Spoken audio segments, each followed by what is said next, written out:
Well, hi there. This is a fennec fox. It is the smallest member of the family Canidae with bones, or that reproduces sexually. Though it is actually rather far from being the smallest canid alive today, it is a true fox, which not all foxes are. And I want to take you on a tour of every single extant canid species, including the parasitic invertebrate species that does terrible things to the nether regions of other canids. So, let's get going. So all modern canids fall into the subfamily Caninae, which is a proper clade, as are the now extinct bone-crushing dogs of the subfamily Borophaginae. The rest of the canids have all been tossed into a single paraphyletic garbage bin of a subfamily called Hesperocyaninae. But from a phylogenetic standpoint, it is garbage, as both other subfamilies are nested within it. Canids, as is the case with all caniform carnivorans, are an ancestrally North American lineage, but they have since infiltrated every continent except for Antarctica, though they only made it to Australia with human assistance.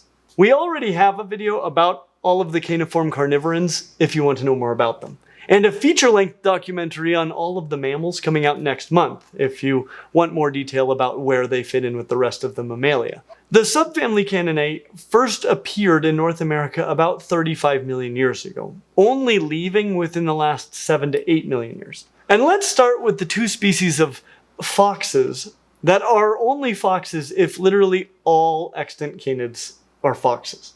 Those would be the two species in the genus Urocyon, which have to be two of the prettiest of all canids. The gray fox and the island fox. They are the basal-most of all extant canids. Literally, all other canids are more closely related to one another than they are to these two. Which is why, unless these are the only true foxes, if they are foxes, then literally all canids are foxes. Or fox doesn't mean much of anything except for small canid. These guys are so cool looking. I really think that the island fox might be my new favorite canid. It'll be interesting to see if that lasts as we dig deeper into this group.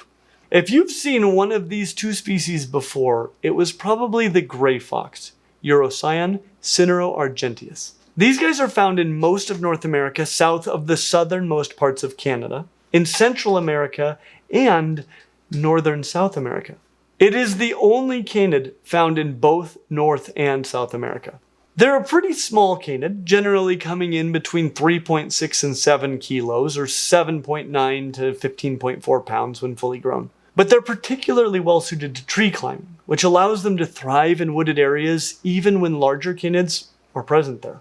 Being the most distantly related of all canids, it's pretty easy to distinguish them from others if you know what to look for.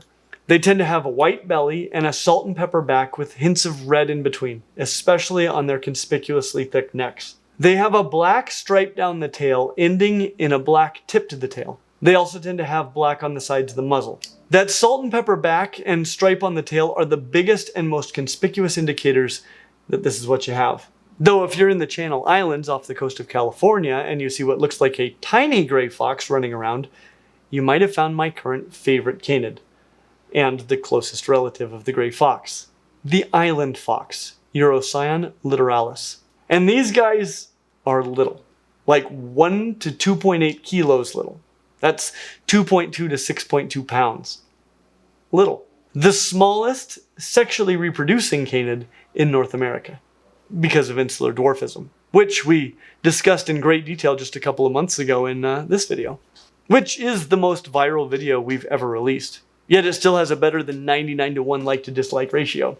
So you might want to check that one out next. But not yet! Not only are the Channel Island foxes quite distinct from mainland gray foxes, but each island has its own subspecies, and they differ not only in size from one another, largely based on the size of the island on which they reside, but they even differ in other ways, like the number of tail vertebrae that they have. I love them. Today's video is sponsored by our friends at Planet Wild. Recently, Planet Wild went on an incredible journey to Poland, where a tiny lost seal pup named Yasti was rescued after drifting hundreds of miles away from her mother. She was weak, alone, and couldn't even swim yet, But thanks to an amazing rescue team and the support of people just like you, she was given a second chance at life. That's what Planet Wild is all about, and why we're happy to partner with them. They're a community of like-minded people more than 13,000 strong who fund projects that protect wildlife and restore ecosystems. Think of it like crowdfunding for nature. Every month, members help make stories like Yasty's possible, restoring endangered species, protecting our oceans, and rewilding habitats. And here's the part I really appreciate. Planet Wild documents all their projects in video reports that you can find right here on YouTube. They don't just show us the problems, they share the solutions. As members, we love that we can see the impact our community makes through their updates, videos, and reports. It's hopeful and reminds us that protecting nature is something we can do together, even from our own homes. I'd love to invite you to join Planet Wild today. You can choose any amount that feels right for you, and you can start for as little as the price of a sandwich. Even small contributions make a big difference. If you're one of the first 100 to sign up using our code, Clint10, your first month will be covered by Clint's Reptiles. To make it easy, just scan the QR code on screen or click the link in the description. No strings attached, and you can cancel anytime. By joining, you're not just watching stories like Yasty's unfold. You're helping write the next one. Together, we can protect wildlife, restore ecosystems, and give nature the hopeful future it deserves. A huge thank you to our friends at Planet Wild and to you, our viewers, for supporting our channel. If you want to see Planet Wild in action, check out their project rescuing seals. Now back to the video. All of the other canids are more closely related to one another than they are to these two glorious little false foxes. And they fall into two large clades, one of which being the Vulpini, which contains the 15 canids that are either definitely foxes or that could be included with the foxes without calling wolves foxes. 12 of them fall into the fox genus, Vulpes. If you know one fox, one true fox, it would probably be the red fox, Vulpes vulpes. In fact, it is probably the canid that you are most likely to have actually seen in your life other than the domestic dog. They live across most of North America, pretty much all of Europe and Asia, and well into Northern Africa. And they're introduced into Australia, just in case you didn't have enough places where you can see them.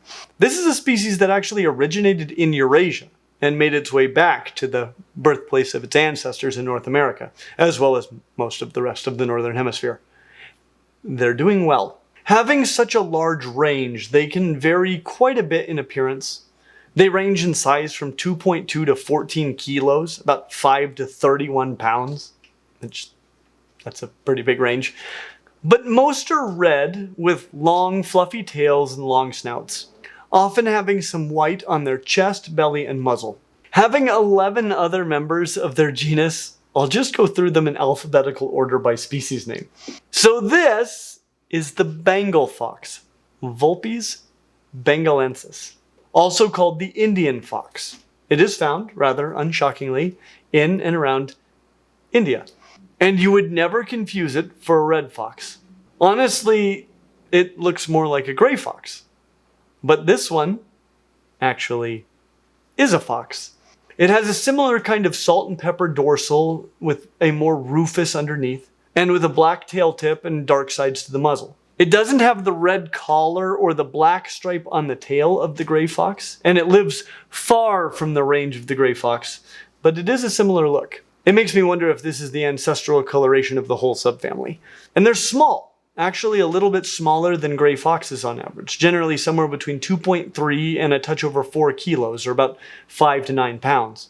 So about the same size as the smallest of the red foxes. If you go a little more east in Asia, you will run into the range of the Blandford's fox, Vulpes cana, which also seems to exist in patches of the Arabian Peninsula. This is a tiny little fox, arguably the second smallest of all canids, weighing, at least as we've measured them, less than a kilo on average, but with huge ears and a tail about as long as the rest of the fox. They're kind of a brownish gray in color with a more yellowish underside. They have a dark stripe down their back and generally a dark tail tip, and black stripes under their eyes like a cheetah. You certainly wouldn't confuse them with a Bengal fox or a red fox. But a fox that you might confuse with a Bengal fox would be this one, the Cape fox, Vulpes cama. For one thing, they're just a tiny bit larger at 2.5 to 4.5 kilos, just 5.5 to just under 10 pounds, which is, for all intents and purposes, the same size. Colored a lot like a jackal with a salt and pepper dorsal and a more rufous underbelly, which is also similar to the Bengal fox, with a black tail tip and dark patches on the muzzle. Overall, though, they look even more like a gray fox than they do like Bengal foxes, with the red on their neck. But they live in southern Africa, so there's little reason to confuse them with Bengal foxes or their most distant canid relative, the gray fox. Moving back to Asia, but higher in latitude, you will find one of the most remarkable looking of all canids, the Corsac fox, Vulpes corsac. It's hard to describe what makes these foxes so striking, but it definitely has something to do with the intensity of their eyes. It's a smaller fox, 1.6 to 3.2 kilograms, like 3.5 to just over 7 pounds, but looks nothing like the other small foxes we've seen so far. If anything, it looks like a red fox, but with generally yellowish fur that gets lighter on the bottom and with very light patches on the chest and chin. And if you like the look of the Corsac fox, then going just a bit south, you will run into a fox that has taken this look even further. This is the Tibetan fox, Vulpes ferulata, also called the Tibetan sand fox.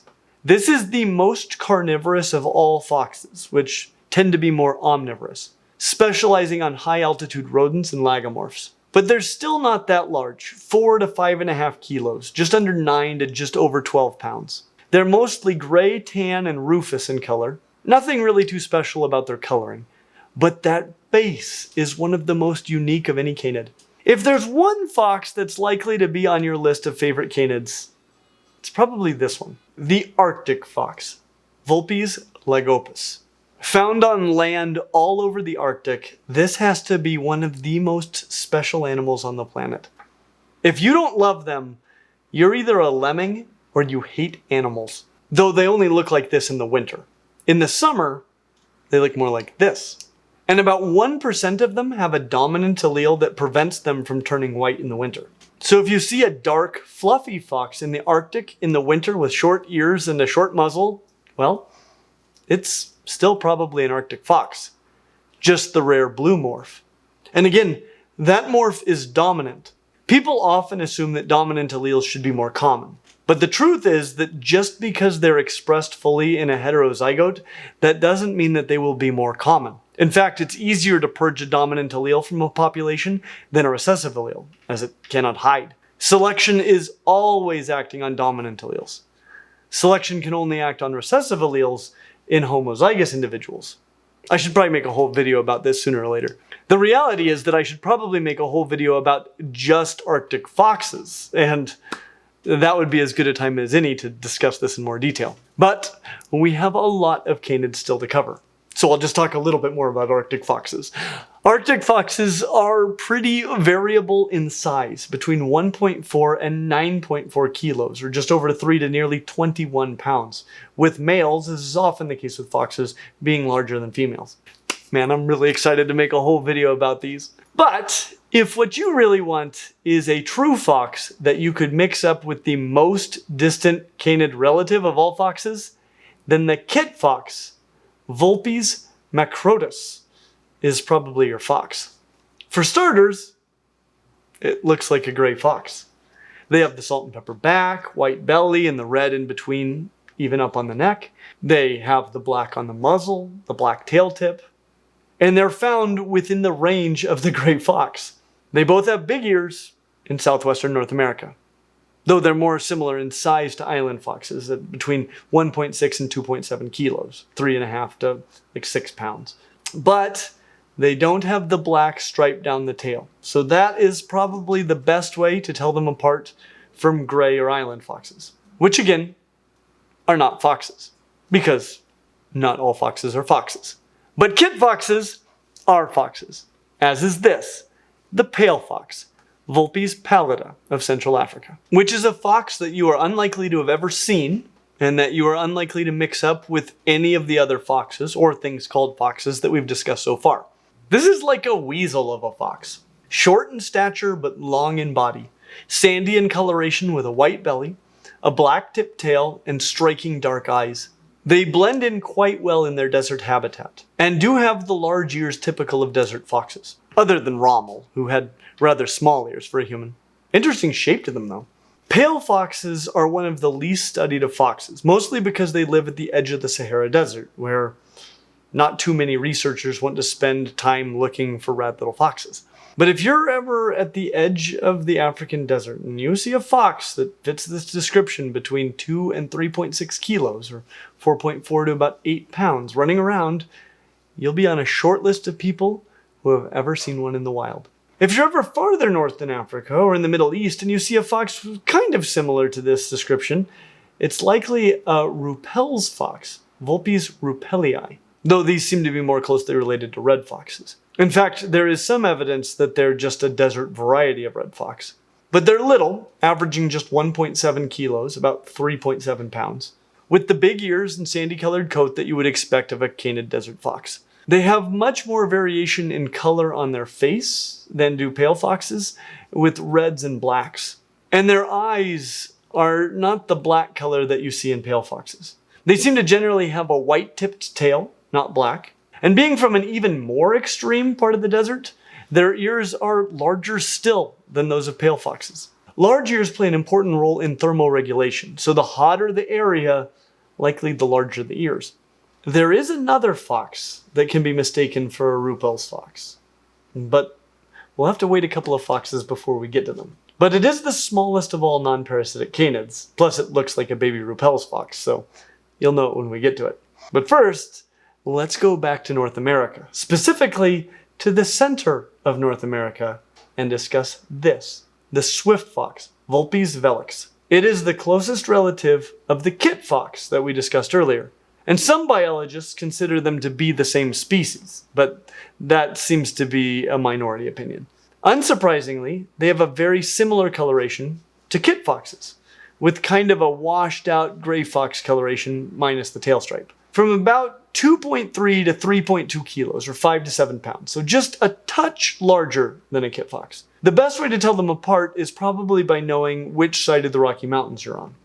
East, swift fox. West, kit. Stripe, not a fox at all. Okay, so that gets us to the last unambiguous fox, the fennec fox, Vulpes zerda, the smallest canid with males and females, despite being most closely related to the Blandford's fox of Asia. These guys are found in the deserts of northern Africa, so are more likely to be mistaken for pale foxes and especially Reptiles foxes.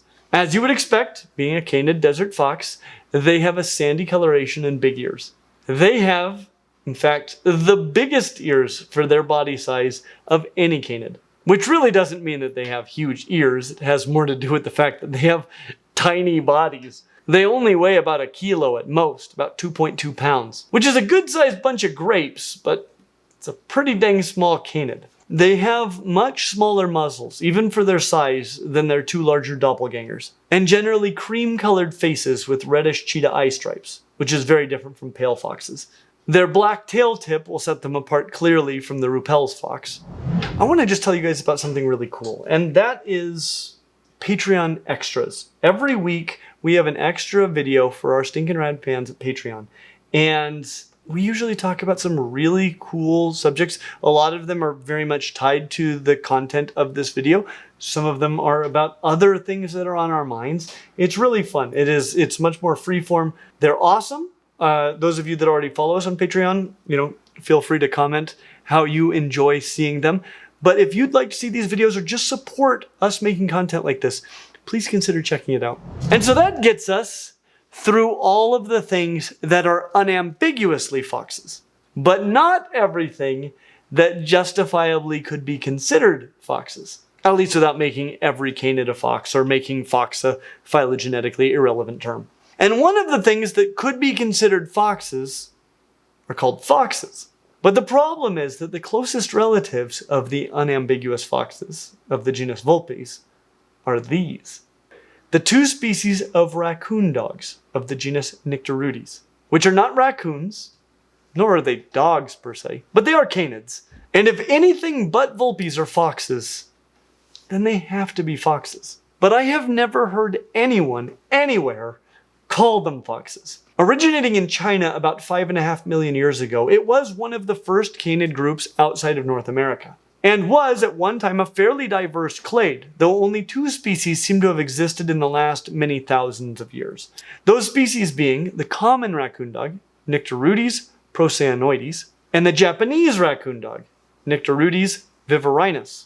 And don't worry, at the rate that they have been deliberately introduced to other places on Earth, the future looks bright for raccoon dogs once again diversifying all over Asia and Europe. Japanese raccoon dogs are endemic to Japan. Common raccoon dogs are native to the eastern part of mainland Asia, though they exist in many other places now. Both species have a roughly raccoon-colored back, kind of brown and black, with black on their bellies, though the belly is much more black in the common raccoon dog. They have small ears and black raccoon masks. Honestly, they are clearly carnivorans, and pretty clearly caniform carnivorans. But it would be easy to see them as not only not foxes, but as not even being canids. Good thing we have morphological, fossil, nuclear, and mitochondrial evidence to help us figure things like this out. They are much more omnivorous than are most canids, and have much longer intestines as well as other adaptations such as modified teeth. It has actually occurred to me fairly recently that being able to eat plants as a major source of sustenance is actually the exception,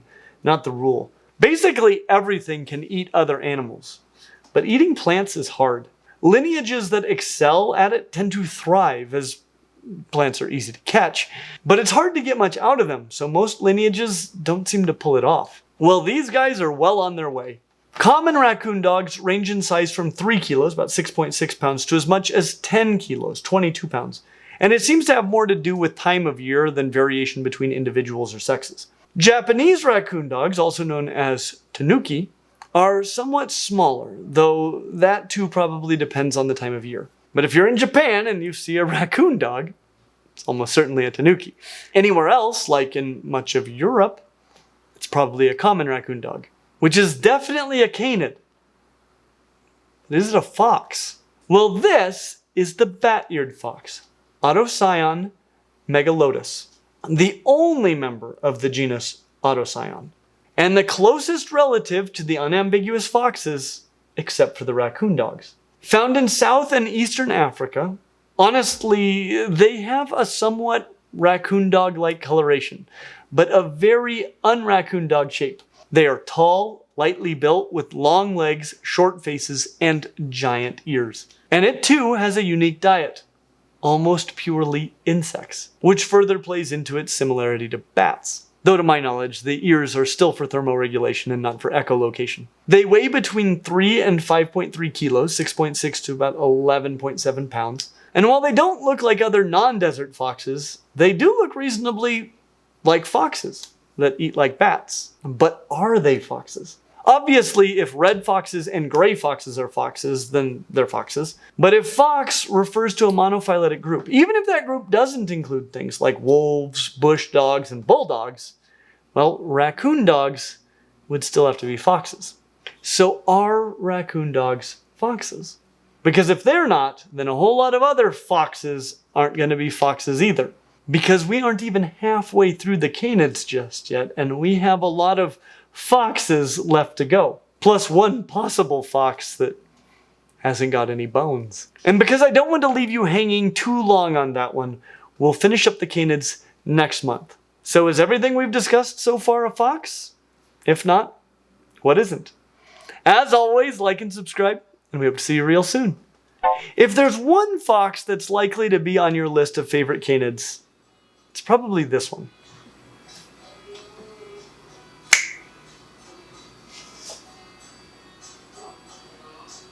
Got somebody's phone? Oh, what on earth? It's just a little procession. Oh, okay. Oh. Alright. There's a sign. Yeah, but not pointed towards us. We don't know what your sign is for. We don't know what they're protesting? Something. We almost got to see it.